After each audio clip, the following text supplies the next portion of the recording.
Hi there. Welcome to today's episode of Stand Up. I have economist Dean Baker joining me coming up at about 31 minutes into today's show if you want to skip ahead. But why would you want to do that? Because I've got your headlines, I've got your clips. I want to thank everybody for joining us at the Monday night hangout. We had a great group last night, over 60 people, over 2 hours, always rejuvenating, always lots of laughs. What an amazing community of people who are helping each other out and making kind, thoughtful suggestions and efforts to care about people all over the world and things that don't necessarily directly affect them. Just such a great group. I'm so happy to be with you here, and I'm so thankful that you pressed play. And if you're a paid subscriber, you can watch last night's hangout. You can relive it if you'd like. There's a link in the daily email. You also get a shot of vitamin N and access to the Discord platform where you can go answer the daily question posted by Megan with help from others. So many great conversations happening on Discord. Thank you to everybody who is a part of our community. All right. Well, there's lots to talk about out in the news, of course, and that's what we do here in this first segment.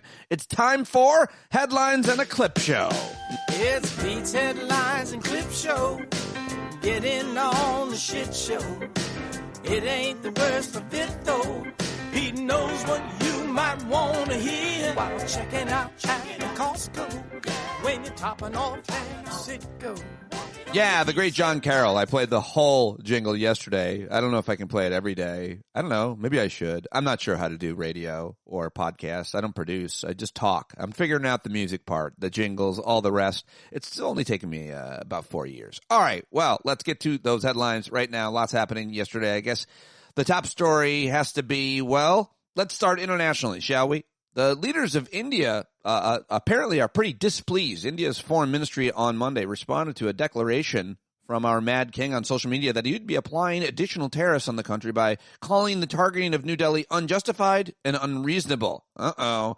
Well, that's not great. That doesn't seem good. How about in Israel, where the cabinet Monday voted unanimously to fire the attorney general, escalating a long-running standoff between the prime minister, Benjamin Netanyahu, and the judiciary that critics see as a threat to the country's democratic institutions.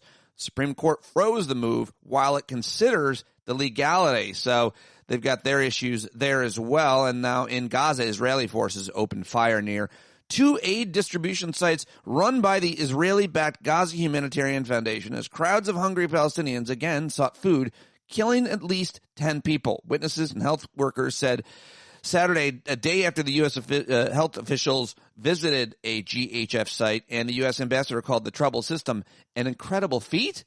Huh. Well, is that Mike Huckabee? I mean, these shootings at aid distribution sites are pretty grisly ideas and very hard to cover because journalists can't get in. So it's hard to know exactly what's happening and why, but it's awful.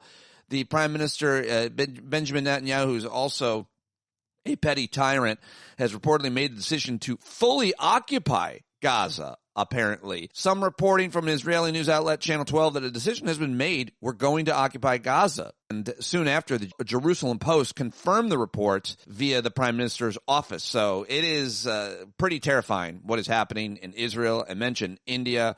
But let's come home now, where some of the big headlines here are, of course, Texas House of Representatives voted on Monday to compel more than 50 Democratic Party lawmakers to return to the body in order to vote on a highly controversial redistricting effort to try and net the National Republican Party 5 more seats in Congress. So the Trump administration is trying to rig the election by gerrymandering districts to make sure that they're in deep red zones, districts, and they could keep the House that way. And it just might work, but it is egregious, and now they're trying to arrest those Texas House of Representatives who are now in Illinois, away from their families. It's a shit show. That's right, John Carroll.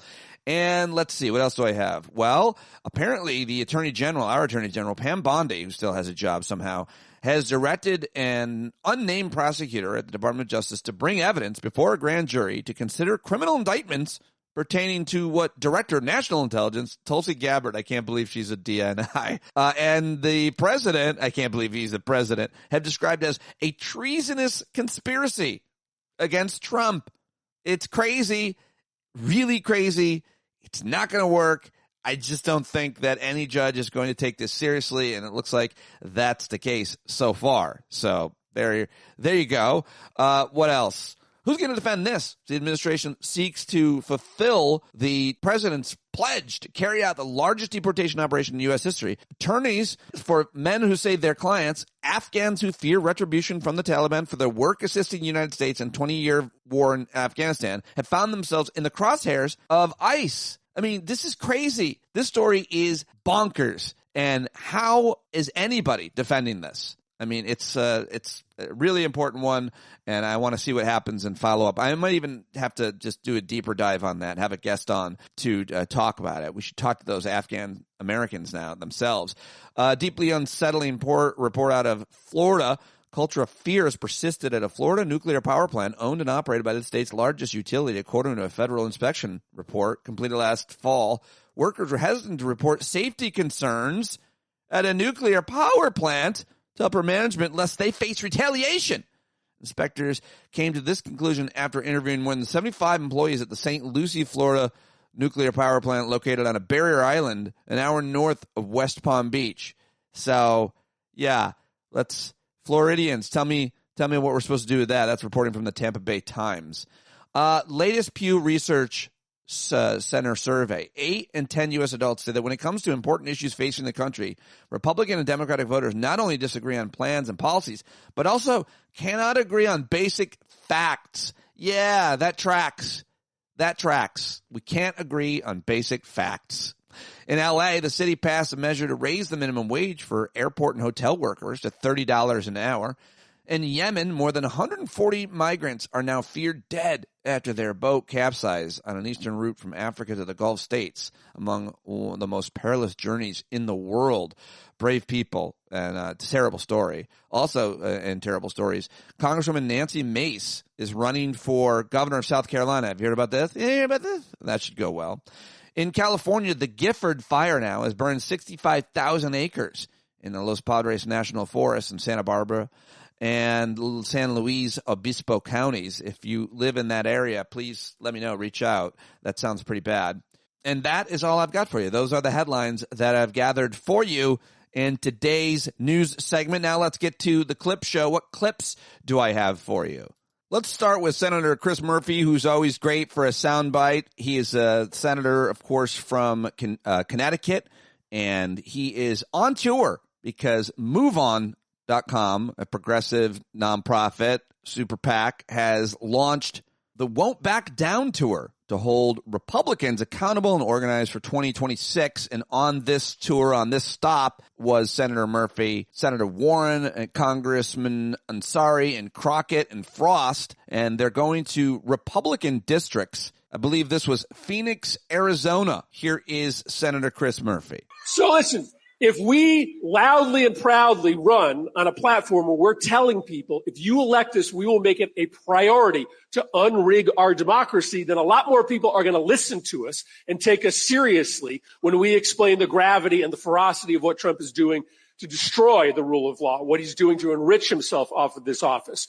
So that's the challenge. And listen, I don't have a lot of critiques of Kamala Harris's campaign. I thought she did a good job on a short calendar, but she ran a campaign asking people to stand up and defend democracy when a lot of people looked at this version of democracy and said, if this is the version of democracy that you're defending, I don't want it. Democrats now need to be for a version of democracy that's clean, that's not corrupt, and that the people are in charge of, not the corporations and the billionaires. Yeah, there you go, Chris Murphy on the Won't Back Down tour. That looks like a fun event. All right, now let's go to CNBC yesterday, where Senator Elizabeth Warren held court with, I don't know which guy this is, but he's a dick, repeating, I think, conservative right-wing zombie theories over and over. I think Elizabeth Warren handles them real well. It's about 3 minutes, but it's good. The whole, I think, 12-minute interview is worth watching. Let's do it. You know, I wonder, though, often we see this, and this is a local election.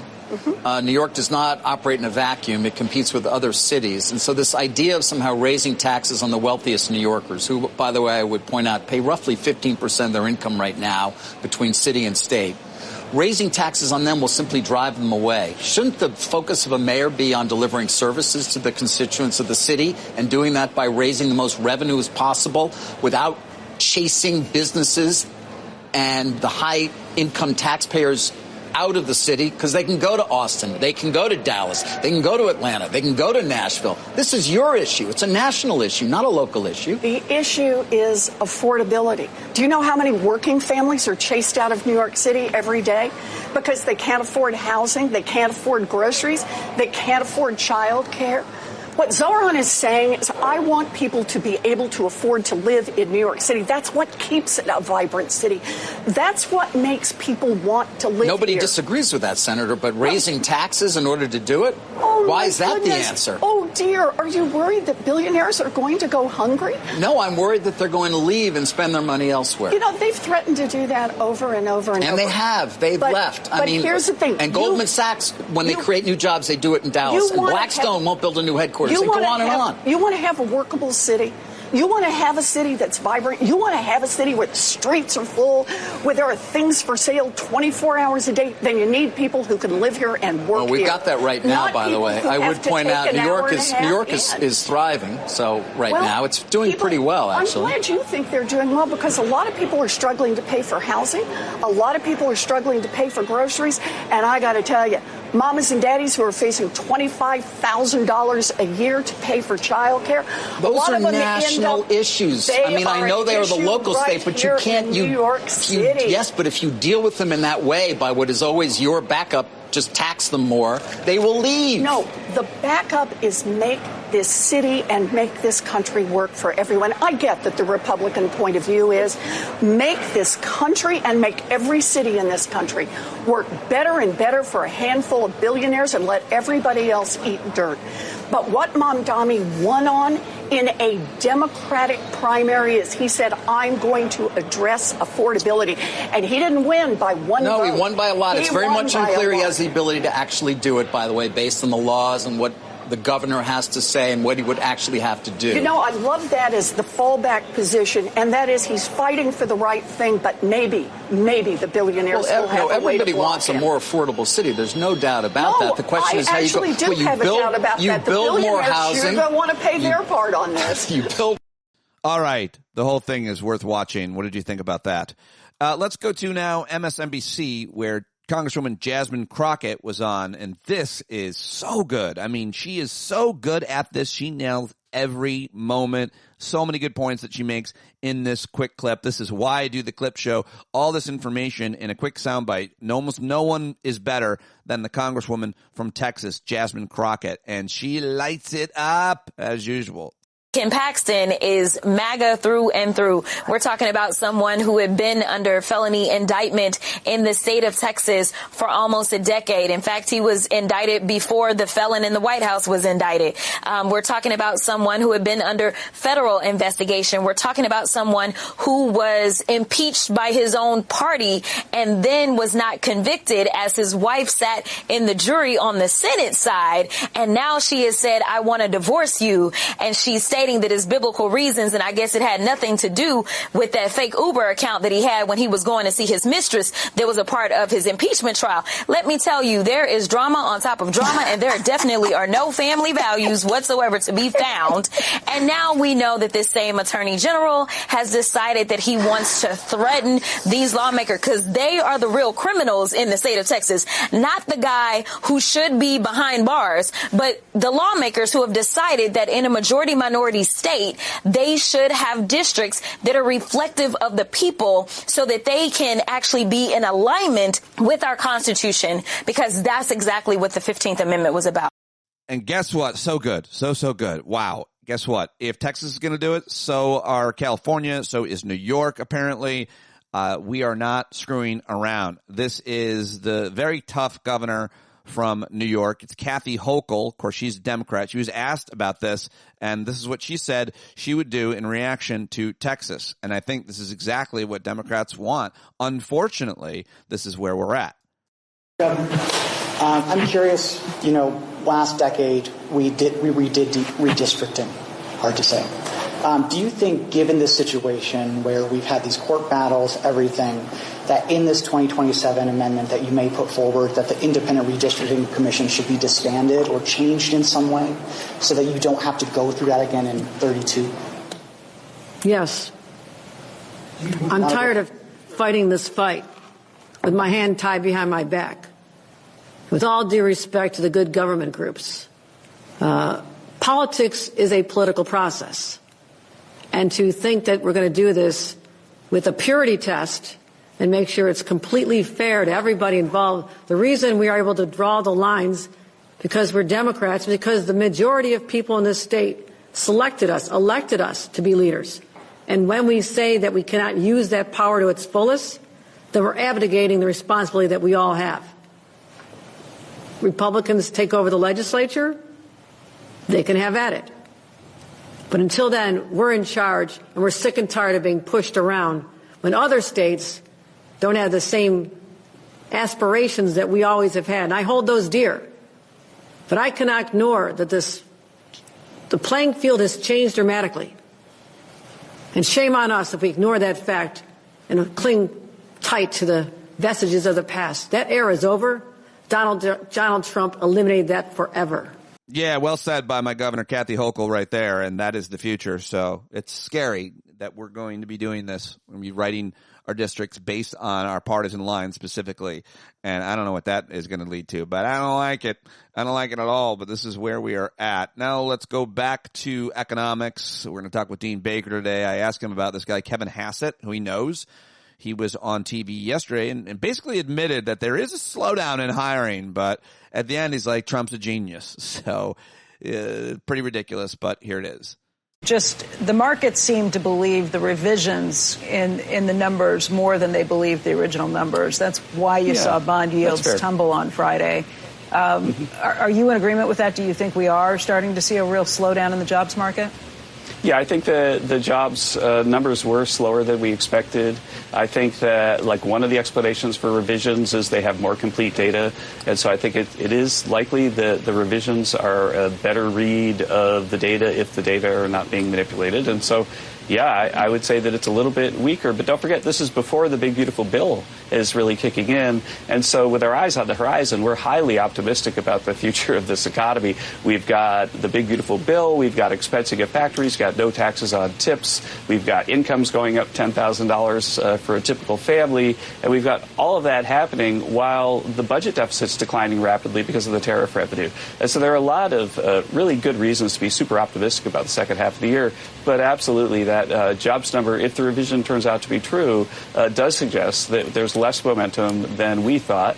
And you could say that the dissenters at the Fed saw this coming. They specifically mentioned that there were signs of labor market weakening. They were pointing, I think, to the ADP release as much as anything. And so, yeah, I think that the pressure on the Fed to get its policy in order is going to be higher because of this.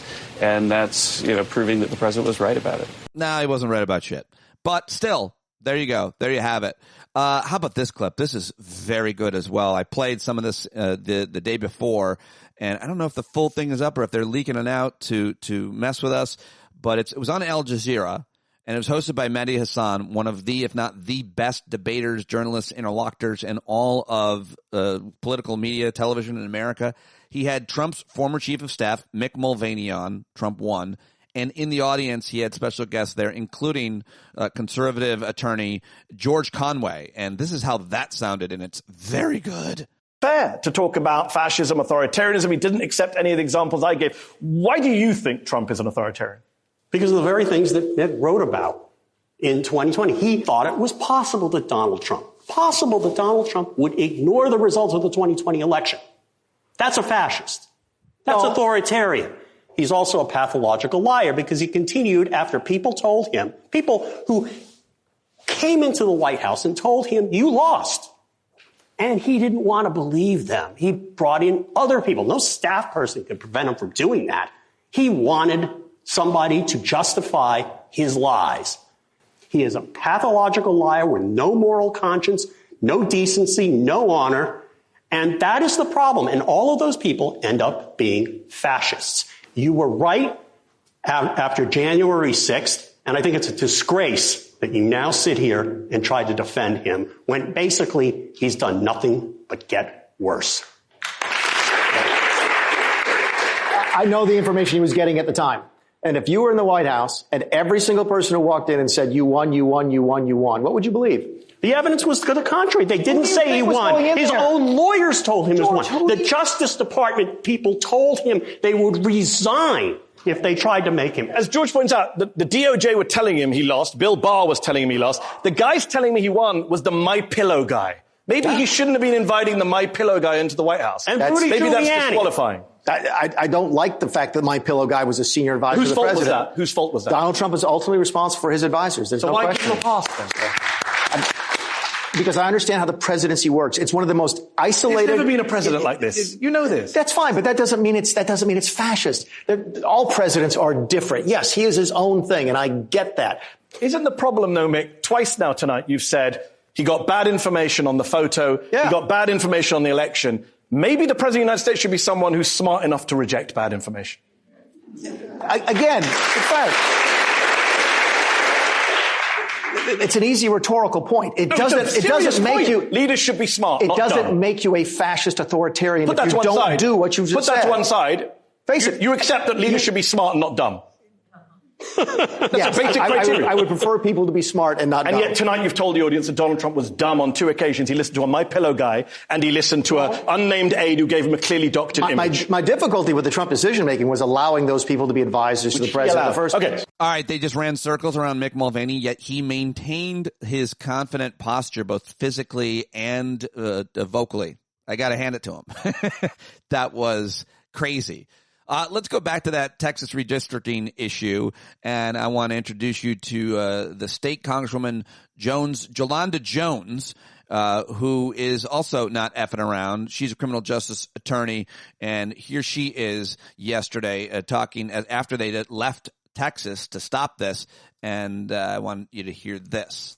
I'm a lawyer. A part of my practice is criminal defense work. There is no felony in the Texas Penal Code for what he says. So respectfully, he's making up some shit.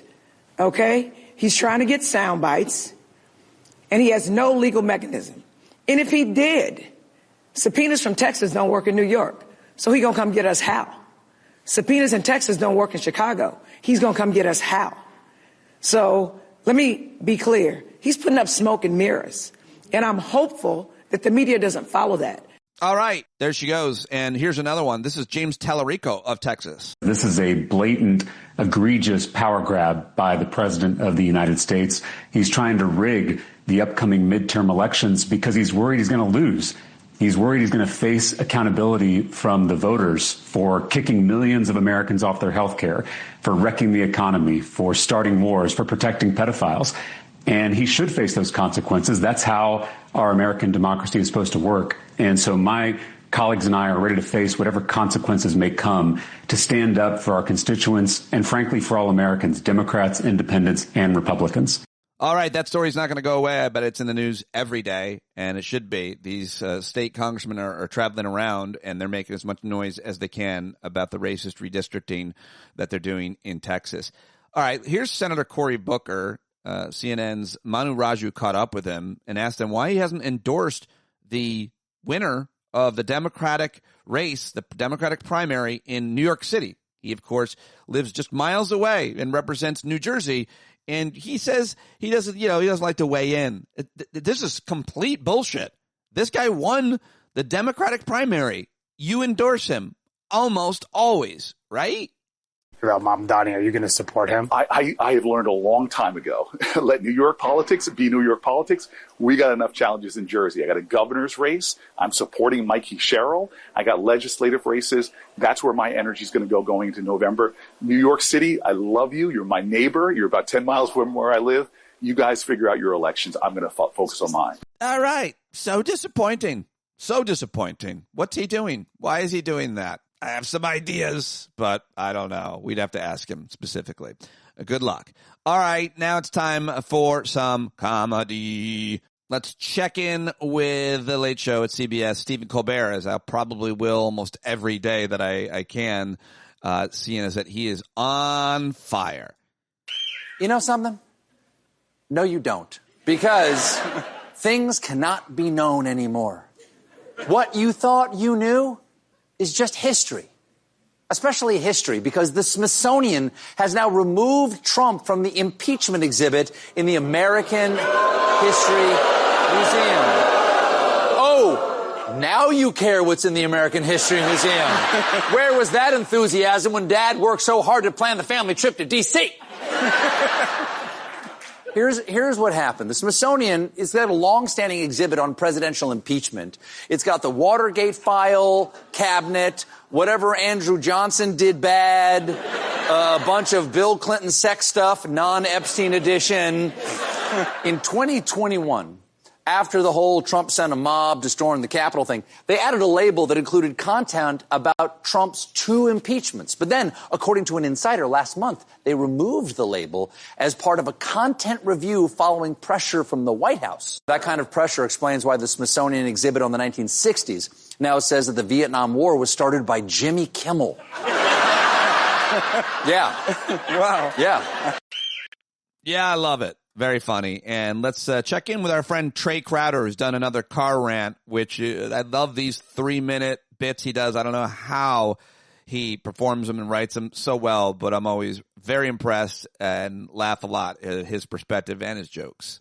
Well, in America right now, the message is clear. You either accept MAGA's fabricated version of reality, which is kind of like if The Matrix was a Kid Rock concert, or you get dealt with. On Friday, Trump fired the head of the Bureau of Labor Statistics because she had the audacity to provide him with accurate data on employment. Now, to be fair, under the Trump administration, it's her responsibility to tell him things are good and you are smart. And instead, last week's numbers, while accurate, were bad. So he had no choice but to fire her.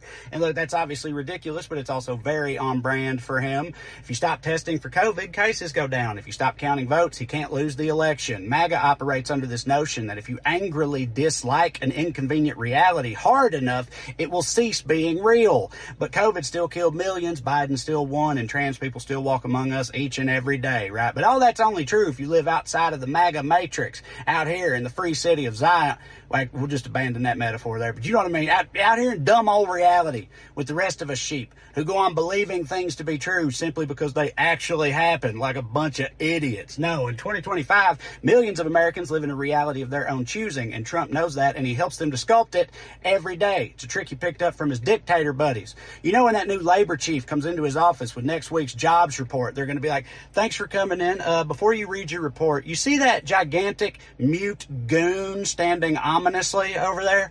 Yeah, if you could just position yourself between him and that wide open, roughly human-sized window, that would be great. Okay, now what's that report say? Right, and you might say, well, even if they give him the numbers he wants to hear, it won't change the truth, but doesn't it? I mean, at least for them. Like if my Fitbit tells me I'm off the rails with calories and I respond by stomping it to pieces, my ass is still going to get fatter. But if I had legions of slack-jawed cultists constantly tagging me in AI-generated pictures of me with abs, I might convince myself I'm crushing it.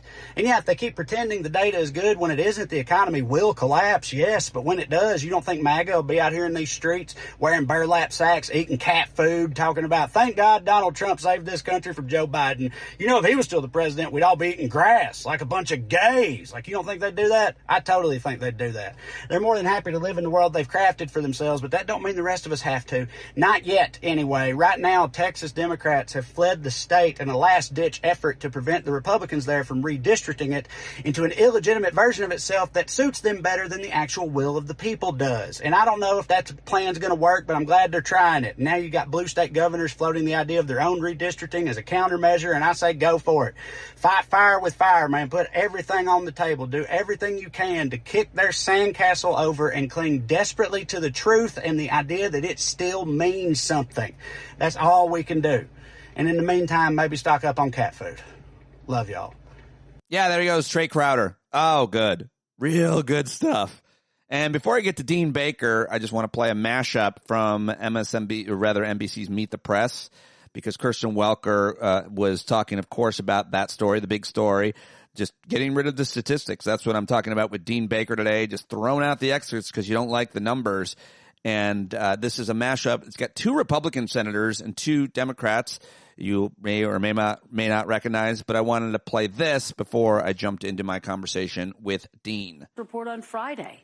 In the wake of that disappointing news, President Trump sent shockwaves across Washington by firing the official in charge of the numbers, Erica McIntyre, the commissioner of the Bureau of Labor Statistics, claiming without any evidence that the numbers were rigged to make him look bad. I've had issues with the numbers for a long time, but we're doing so well. I believe the numbers were phony, just like they were before the election, and there were other times. So you know what I did? I fired her. The move prompting a backlash on Capitol Hill, with some Republicans expressing concern and Democrats denouncing the president's actions. It was just fired because the president or whoever decided to fire the director just did it because they didn't like the numbers. They had to grow up. The president is firing the statistician because he doesn't like the numbers, but they are accurate, then that's a problem. It is the sign of an authoritarian type that when you get information you don't like, rather than deal with the issue, you fire the people who gave you the bad news. It's classic Donald Trump. When he gets the news he doesn't like, he shoots the messenger. Indeed, indeed. All right, let's get to Dean Baker. He's one of the best economists in the country and has been for a long time, and I've been talking to him and referring to his work for all of my career. You can check out his commentary on economic reporting, which is award-winning and one of the favorites for all of us. It's called Beat the Press. And check out Center for Economic and Policy Research, which he founded. Follow him at Dean Baker 13. You can support him on Patreon and or Substack. We love Dean Baker. I was happy he joined me yesterday to explain all these very important economic issues. I hope you like it and learn as much as I did. And Dean Baker joins me now. Dean, thank you very much. Always excited to talk to an actual economist who knows actual things and has been right, accurate most of his career. Where's your credibility award? Where do they give those out? I think it has to go the other way. I think you get credibility for being wrong. How do you make of this guy, Kevin Hassett? Do you know anything about him? You probably... Oh, my God. I actually know Kevin. We even wrote some things together. I joke about he has bouts of sanity. I mean, he's always been a conservative, and I could live with that. I know many conservatives I could talk with and agree with on some things, obviously disagree on many others. And Kevin was in that camp. I don't know. I mean, this is not a close call. I saw him on the Sunday morning shows, and it was just disgraceful. I don't know what you could say. He's lying. It's as simple as that. I mean, there's absolutely nothing to these claims that McIntyre had doctored the numbers in any way. And what's more, and Kevin knows this, the Bureau of Labor Statistics, the way they compile the data, think of it like you're doing this incredibly elaborate dinner where you have, salads, appetizers, 5 main courses, 3 desserts, and you have recipes. They're sitting there. They're from a cookbook. They're recipes. And you have all these people working on it. Each one of them is doing this. They're preparing the sauce this way. Someone else is preparing this salad, this. And anyhow, the Bureau of Labor, the commissioner basically presents the meal. And she had nothing to do with all the various cookbooks. They were there. Now, she could make changes, but that's a big deal. You don't just do them overnight. You doesn't say, I want this rather than that. You don't do that. You have to go through a long process. So long and short, she had nothing to do with those numbers. She just is overseeing the process. And insofar as you say that there's some, it could be better. Of course it could be better. They're always looking for input. So if Kevin Hassett had some ideas as to how to make the numbers more accurate, why didn't he share them?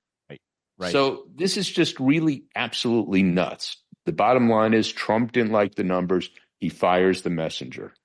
And why is this, as you call it, a 5-alarm fire? The fudging of the numbers and the firing of the person whose job it was to compile them, who used to like her work when the numbers are good and then not so much when they were bad, I guess. Yeah, it's really important that we get reliable data from the government. And, we were very fortunate. I think people don't fully appreciate it. I'm obviously an economics nerd, so I'm looking at the data, know where it comes from, know how they get it. But the point was, this was reliable. We knew that we had honest people doing it. This was the best calculation they could make. And again, it's never perfect. I understand people making criticisms. I wasn't happy to see big revisions. Who the hell is? But we know exactly why it was. We know where it came from. That's really important. So we want to know what the economy is doing. And that's why it's so important to have accurate data. If we don't have accurate data, I mean, God knows, and obviously Trump might like that world. He's just going to say, everything's great, because he does that, even when the data contradict him. But we could refer to the data and go, okay, you say everything's great. The data say something very different. And we want to be able to have data that we could rely on that's independent of whoever's in the White House, whether it's Trump or anyone else. The point is the data is the data. That's reality. And we could all work from that. Give me an example of maybe a small business or an institution or some other entity organization that depends on the monthly jobs report and economic data. I mean, we can talk about all of the data fudging across the government that we've seen, and fudging is not a great word. It's going to be something far more chaotic and insidious than that. But give me an example of who depends on this economic data. Well, just about any business would. So you have a business, suppose you have a restaurant that's thinking of expanding, and they're trying to get a sense of what's the economy going to look like, obviously the rest of 225, but 226, 227. So they want to see, are we adding a lot of jobs? Are wages growing? Does that seem like a good thing to do? And any business asks the same question. A factory, if you think of a hotel, an airline, they're trying to make decisions based on where the economy is going, and they have to know where it is now. And if they have Donald Trump telling them, that's not a good basis. They need real data. So this is a huge issue, and everybody seems to be lying about it. They're not able to lie, by the way, very effectively on this one. It's always interesting to see the representatives of this mad king that we've got for a president trying to spin his madness, but sometimes there's just nothing they can say. So on this issue, I don't know what necessarily they're trying to say, but there's no possible way to spin this about the Bureau of Labor Statistics stats and the person in charge of them, right? I mean, have you seen anybody really make an effective lie? Well, Kevin Hassett, I won't call it an effective lie, but he did explicitly change what Trump said. Trump, there's no ambiguity. Well, that's one way to do it. Yeah. I mean, Trump, he said he's firing her not because it's inaccurate. He said no one could be that incompetent. He said that she was doctoring the numbers to make him look bad. And it really makes no sense because the things he was pointing to, he keeps saying that they put out fake numbers for jobs under Biden and Harris, and then they revised them down after the election.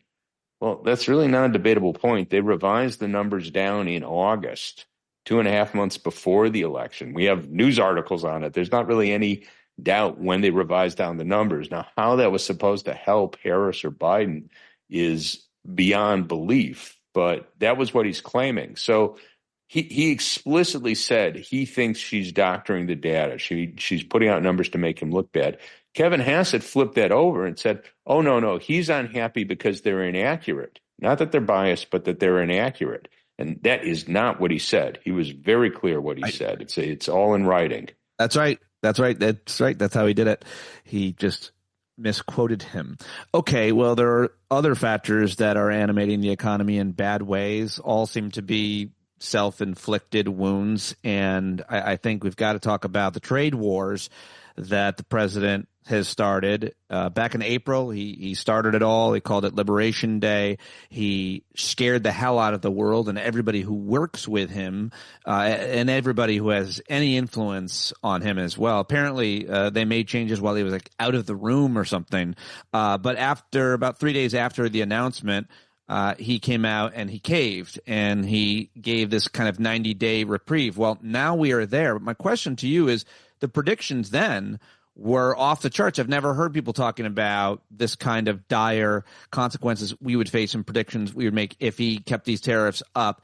But he pulled back at them. Yet few days ago, and we've seen a lot of Republican commentators say all the predictions that the economy was going to crash and all these things were going to happen, they didn't happen. Well, that's because he caved, right? Like, I think that just help me unravel what we have seen since quote Liberation Day. Well, there's a few different things going on. One, he did largely cave. The tariffs he put in place are still lower, and we still haven't finalized. I shouldn't say we. He still hasn't finalized many of the tariffs, but he brought in obviously considerably higher tariffs. We had near zero tariffs on most countries prior to Liberation Day, so they're considerably higher. But they're lower than what he had laid out on Liberation Day, but still very high. Now, I will say I think some people exaggerated the harm from tariffs. They're definitely bad news, but they aren't going to crash the economy. What they will do is slow growth, make us poorer, and they're having that effect. I mean, the economy grew at a 1.2% annual rate in the first half of the year. It was growing 2.8% last year. That's a big difference. And it looks like it's going to continue to slow. So it's not a crash, but it definitely is a slower economy. Now, people were focused on the stock market, and to my view, that's always a mistake because the stock market will do whatever it does. It's not the economy. But we did see the stock market plunging back in April, right after Liberation Day, and it's gone up. It's above the pre-Liberation Day levels. So insofar as you're just looking at the stock market, you could say, yeah, great story. But when you're looking at the economy, economic growth, you're looking at jobs, that's not a great story. We're definitely going down. We're on a very bad path right now. But again, it's not a crash. This isn't the crash of the housing bubble in 2008 and the Great Recession, but it's still pretty damn bad news. It seems like it's pretty bad news to a whole bunch of small businesses that are posting on social media the anecdotes of how much the parts they need are going up, and more importantly, how hard it is to get them. There's a lot of uncertainty in the markets right now and supply chains, apparently. And I'm not sure if that's just anecdotes, and they're powerful, but, some guy says he usually is able to book 30 days out to do home theaters or something like that. And now he can't get information even to book a few days out because he can't get the special wiring he needs. Again, anecdotes. So maybe they're not, but these are small businesses that have a tremendous amount of uncertainty, lower down on certain supply chains. And I wonder what you're seeing in the data, because you're a data guy and I'm an anecdote guy. I'm influenced by the last strong anecdote I heard. Yeah. Well, 2 points to be made. First off, the hard data we could look at is what's happened with import prices. So this, again, collected by the Bureau of Labor Statistics, and again, to this point, very reliable. If you bought the Trump story that other countries paid the tariff, simple story here, import prices would be falling. They haven't. They've risen. In fact, they've been rising somewhat more rapidly than they did the prior year. So I'm not going to say that was due to the tariffs, but it's the wrong direction. So that's very simple. Other countries aren't eating the tariffs. So the idea that China or Germany or Japan, whoever's paying us, no, we're paying it. Okay, so we know that. What about company? I think the argument is that companies will eat the tariff. Walmart will eat the tariff. Yeah, well, Walmart aren't good people. Yeah, I mean, it's not going to be good or bad people. They're in business to make a profit. So you raise their cost as the tariffs are doing. They're going to pass it on. They aren't going to pass it on one-to-one. I'm sure they will have somewhat lower profits, which I'm not going to shed any tears because their profits went up a lot in the pandemic and thereafter. We've all talked about that. So if that goes down a little bit, that's fine by me. But most of that, it's a safe bet. Most of that will be passed on to consumers, and that's going to be a bad story. The other point is because Donald Trump, people call him a businessman, his big success was a reality TV show star. And he's playing reality TV with us that, you're going to find out 10 days. Oh, did I say 10 days? I'm going to give him another 3 weeks because I'm such a good guy. Well, that's absolutely disastrous for the economy because, as you're saying, you have businesses that are trying to decide, how much do I want to order? Should I be expanding? I need this, I need that. And they don't know if they could get it or if they can get it, what the price will be because Donald Trump is playing tariff roulette. And that is, if he had just given us the original tariffs on Liberation Day and just said, okay, they're there, they're going to be there for the next, till I'm dead or till my son's dead or whoever, then at least businesses could use those as a basis for planning.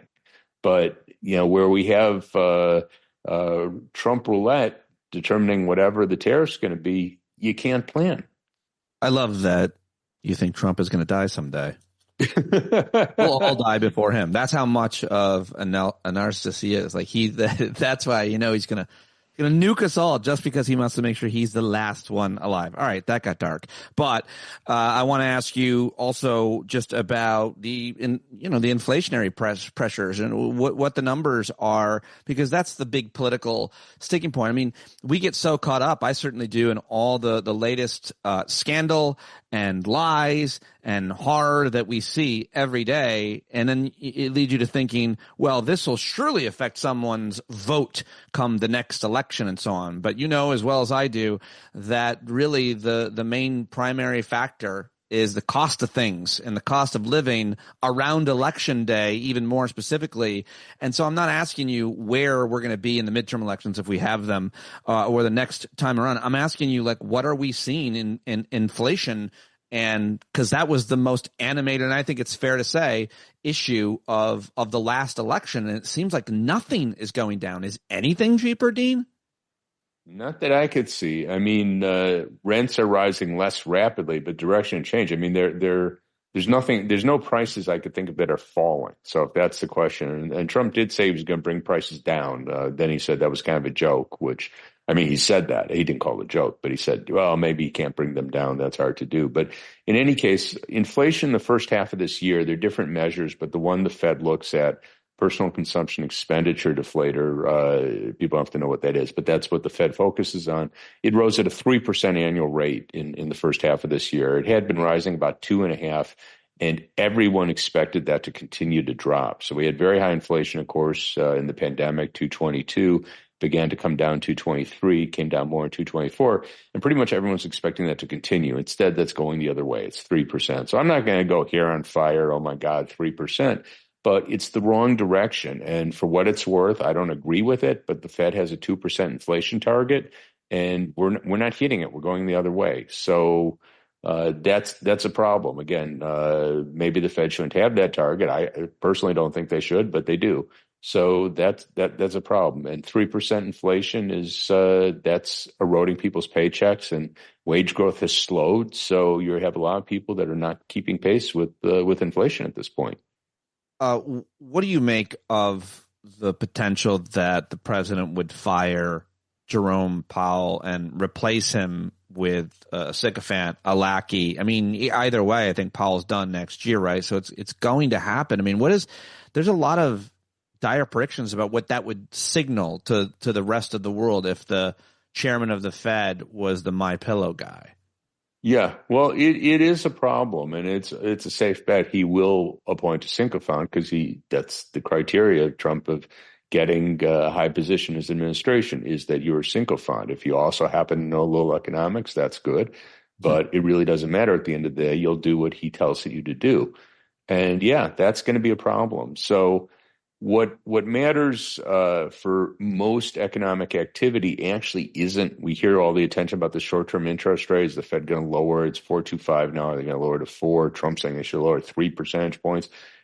That doesn't matter much for people buying a car, buying a house, firms borrowing money to build a factory. What matters is the long-term interest rate. So that's like on 10-year Treasury bonds. That's currently about 4.2%, and not all that high. But that depends on financial markets. And if it's the case that people see that the Fed's ignoring inflation, and it's doing what Trump tells them to do, it's lowering rates because Trump told them to lower rates, that's going to go up. So that's actually going to be counterproductive from his and our vantage point. I mean, we'd rather see at least stay steady, if not actually fall. But if he puts a sycophant in there, it's safe bet that's going to go up. So that's not going to be a good story. Again, I don't think that's what he wants. I don't think he understands. I mean, again, it's in terms of what Trump understands and doesn't, I can't get into his head, but I'll just repeat what I was saying before. He can't get through his head that the big revision he was complaining about that was ostensibly his reason for firing the Bureau of Labor Statistics commissioner was actually before the election. And he keeps saying it was after the election. So that's kind of a simple point. If he can't get that one through his head, I don't think he could understand that if he points a sycophant to the Fed, that interest rates will actually go up, at least the ones that matter. Yeah, he doesn't have a kind of cognitive process that we can relate to, which it makes it hard when you're a thinking person, an educated person. You try to understand why a person like him thinks the way he does, and it's impossible, and it changes day to day. And I don't think he's thinking at all, except for what's in his best interest and how to get revenge and hurt people. Speaking of hurting people, what about the mass deportation efforts? I always feel when I hear the phrase undocumented people or illegals or whatever people want, illegal aliens, I actually also hear essential workers. I think most of these people come here to work, and I think they're doing jobs that they had to report to work during COVID, which is when we kind of coined that term. And I'll never forget when Anthony Bourdain told me in an interview once that if you deported all the restaurant workers in New York City, all the restaurants would close. And, again, I've heard anecdotally that there are a lot of different employers that are concerned, from farms to meat processing plants to landscaping crews and companies. And we've heard other anecdotes that people are staying home. They're not going to work, these folks that I'm talking about.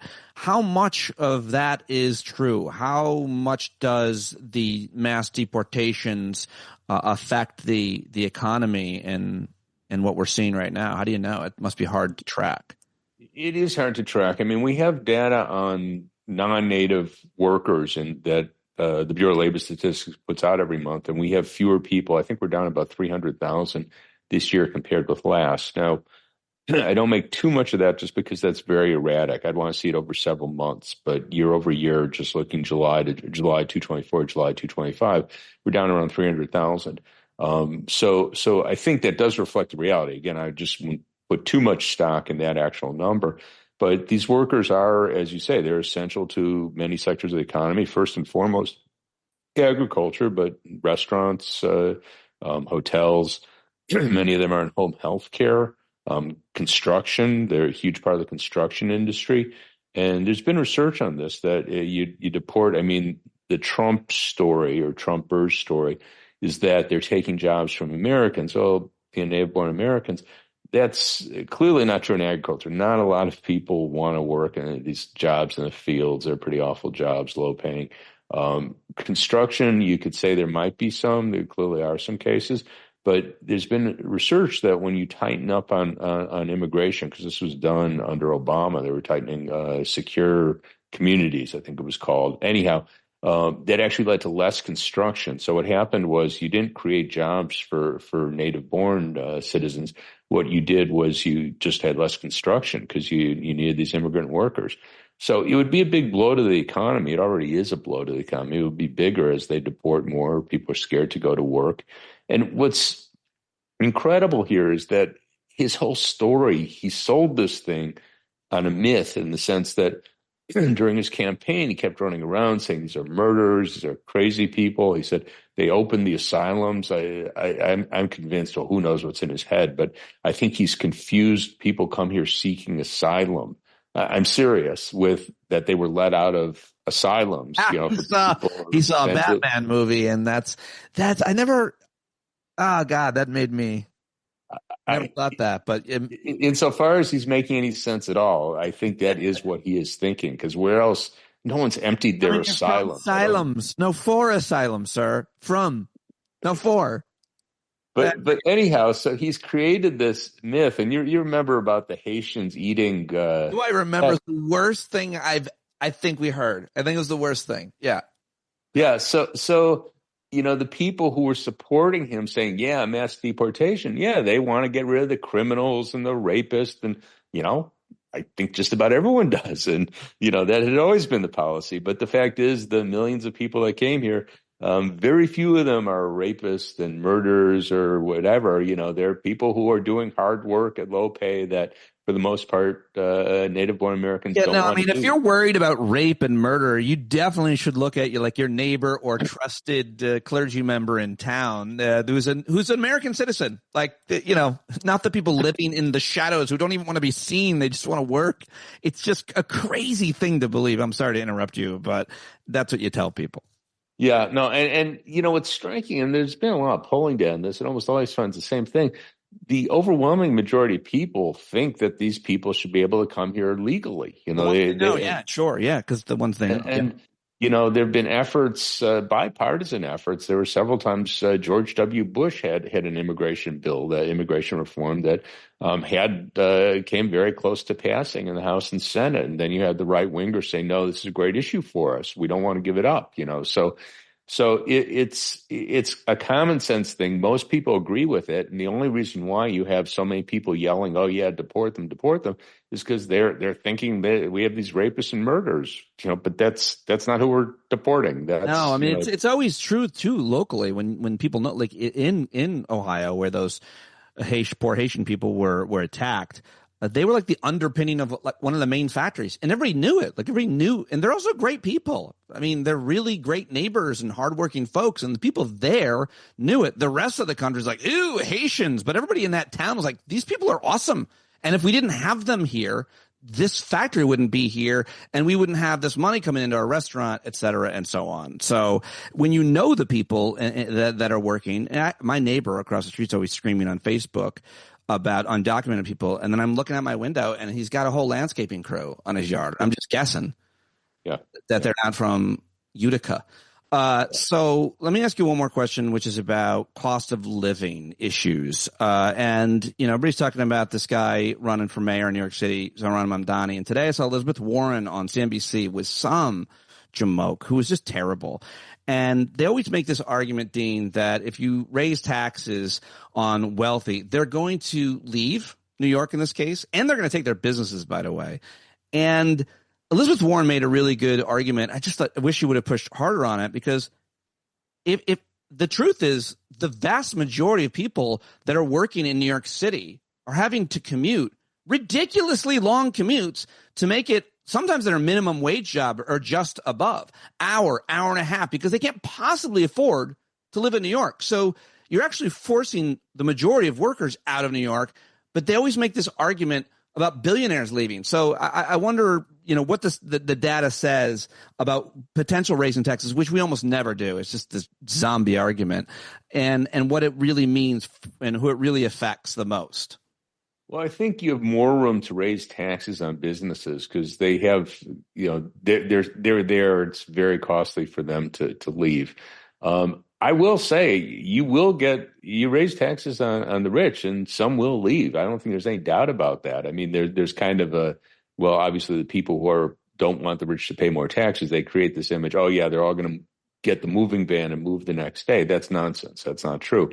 But yeah, rich people don't like taxes, and they have options. So it's not as though they never could come back and visit New York. And the people we're talking about, earning over $1 million, $2 million, $3 million a year, they have multiple homes, so they'd have no problem setting up a home in Florida, which has no income tax, or anywhere else as their main residence, and coming to visit New York. They could be there 4 months a year, whatever it is, and not pay the income tax. So I would caution there is a limit to how much you could raise it, at which point you don't get more money. So it's not that I worry they're all going to leave. They're not all going to leave. But the point is, if 10% of them leave, then you're not getting that money. You aren't just not getting your tax increase. You aren't getting the taxes you were already getting from those 10%. So I would suggest that some caution there is appropriate. I don't like what you're saying. It don't fit with my predetermined narrative about millionaires and billionaires. I mean, let them leave. And let more people come in, and because the city's more affordable because of the higher taxes on the rich people. No?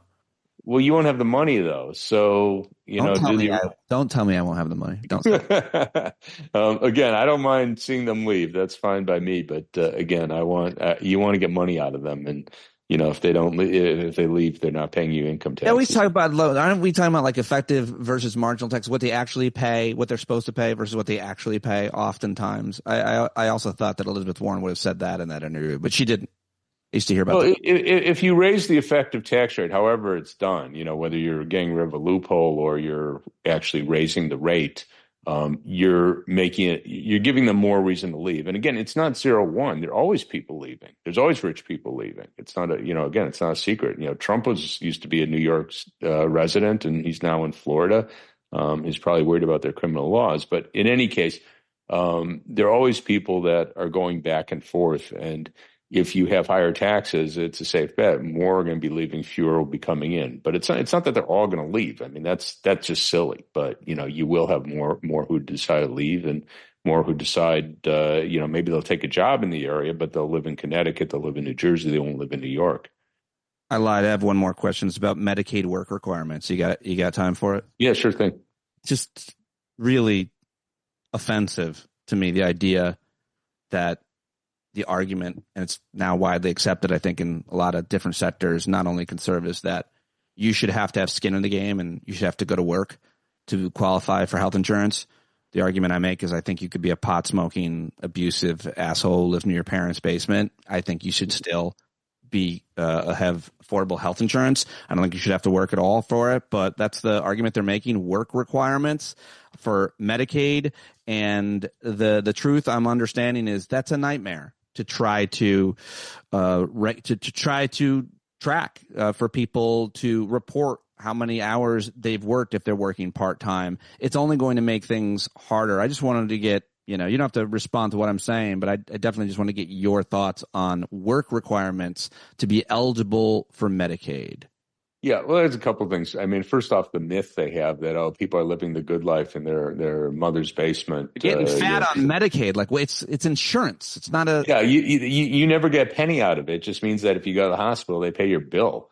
And, the person they're describing, someone in their 20s or 30s, when I was in my 20s and 30s, maybe twice I saw a doctor. I don't know. It's usually not a big priority for you. And people in good health. I mean, if they're in bad health, sure. But then, they're probably on disability. They aren't able to work. So the idea that you have healthy people that are not working because they can get Medicaid for free, I mean, that's close to crazy. But again, going back, okay, so we're going to have the work requirement. We've done this. We've tried this. We did it in Arkansas. It didn't increase work. What it did was it got a lot of people who were working to get thrown off because they didn't meet the requirement. They didn't fill out the paperwork properly. And I'm sure we've all been there. I don't, thankfully, have too many insurance issues with my health. I've had good health. But I'd probably say close to half of them I've had issues where they wouldn't pay a claim. And, I'm an asshole. I'm an economist. I'm used to talking to people. I deal with forms, so I could yell at them and get them to make make the payments. But, a lot of these people, they're less educated. They're intimidated. They don't feel good about getting a government benefit. So what happens is people who are working get thrown off because they don't do the paperwork right. And one of the things that I just find so striking and offensive, they've made a big effort to reduce paperwork for corporations. So they have all these various requirements, product safety, pollution, down the list. And they say, all the reporting that you have to do, that's so onerous. So we're cutting it back. And of course, all these corporations have lawyers. They're paid. They do nothing but fill out paperwork. And they're concerned that that's too arduous for them. But here you have these people, many of whom don't have much education. Maybe they don't read that well. And you're saying, you have to fill out these forms. And if you don't, you lose your Medicaid. And that's, again, we know, I'm not just speculating that. Arkansas tried that. They didn't get more work out of them. What they found was they did throw people off Medicaid who were working, and they just didn't fill out the forms right. You mentioned Arkansas. I read an article, I didn't know about Arkansas, from ProPublica. They dug into Georgia's experiment and its failure with work requirements. So add that to your... Yeah, so they set it up where they expanded Medicaid, but only if you filled out, met their work requirements. And very few people went on it. So in principle, they had a program that was supposed to be open to a lot of people, but almost no one took advantage of it because the paperwork was too arduous. All right, Dean, thank you so much for joining me. It's always great to catch up. I always should be doing it more often. These really are the most important issues, and you are covering them in such an effective and accurate and credible ways. You always have been. Where are you mostly now posting, by the way? Obviously, I'm on Beat the Press and CEPR and everything else, but you're still on Twitter, which I like just because it's a good format. Like, it's an easier one to follow for me and so on. Are you posting elsewhere? Twitter, Dean Baker 13, Substack. The Substack and Beat the Press are pretty much the same. I'm not going to say I always put everything on Substack and Beat the Press, vice versa, but they're pretty much the same. And I'm also on Blue Sky. And I'm a Patreon subscriber of yours. I mean, you're posting over there as well, which I love. That's right. So again, a lot of overlap with the Substack and Beat the Press. Awesome. Dean, thank you as always. Really appreciate you joining me. Great. Thanks a lot for having me on. All right, there he goes. Dean Baker, everybody. We love Dean Baker. Go follow him, go support him, and let him know that you heard him here on the show. On social media, go mention it, and it'll matter because he'll see it, and he'll always want to come back, hopefully. All right, give a review on Spotify and Apple Podcasts if you haven't. If you're a paid subscriber, thank you very much. You can always pay more than $5 by editing your pledge up. Many of you have done that, and I am so grateful to all of you. If you're not a paid subscriber, hey, join us. Patreon.com/Pete Dominick right now. Thank you, John Carroll, for the music and everybody for the support. And go support John and everybody that is doing anything from our community in any way you can. That's why it's part of being a community. Yeah. All right. I'll talk to you tomorrow. Thanks. Bye. Hey, you've been sitting so long, you got the creaky knees, you gotta stand up. Stand up. I think you're driving wheels with leaking grease. Boy, you better stand up. Stand up. Well, there's a whole lot more of us who know what's right. They'll keep right on ignoring us if we keep sitting tight. You got to open up the window to let in some light. You gotta stand up. That's right. We got to rise up, you got to stand up, you got to stare the devil straight in the eye. We got to let him know it's his turn to go. See it clear when all you hear is a lie. Don't get up off of your butt, get down off of your fence. And even if it ain't a very friendly audience, well, they'll begin to listen when you start making sense. And you stand up, stand up. Point your rifle to defend your town. Just stand up, stand up. You know they can't deny you what you're laying down. Oh, you better stand up, stand up. Show your face of every color, yellow, black, red, and brown. She's the place where every lost child will finally be found. There's only one thing to do before we stand our ground, and that's stand up, stand up. Well, the founding fathers saw a land for all. They had to stand up. They had to stand up. They had a keen imagination for a crystal ball, drawing all the plans of a stand up. But all they had to go on was the time they were in, with other causes for laws, and since they weren't even sin, they knew that change was gonna come before the change would begin. They had to stand up. All right, they had to stand up. We got to stand up. We got to look the devil square in the eye. We got to let him know it's his time to go, and make it clear when all we hear is a lie. While you lying awake wondering where the money all went, it'll be the cost of freedom that'll go unspent. You can see him flee the scene of that experiment if you stand up. All right. We got to speak up, we got to reach up, and raise your voice in every way you know how. Don't be toes up, you got to show up. Ain't no better time to do it but now. No need to pledge allegiance to no wanton tribe. Rise up, show obedience to the voice inside, and listen well and it'll tell you not to run and hide. It says stand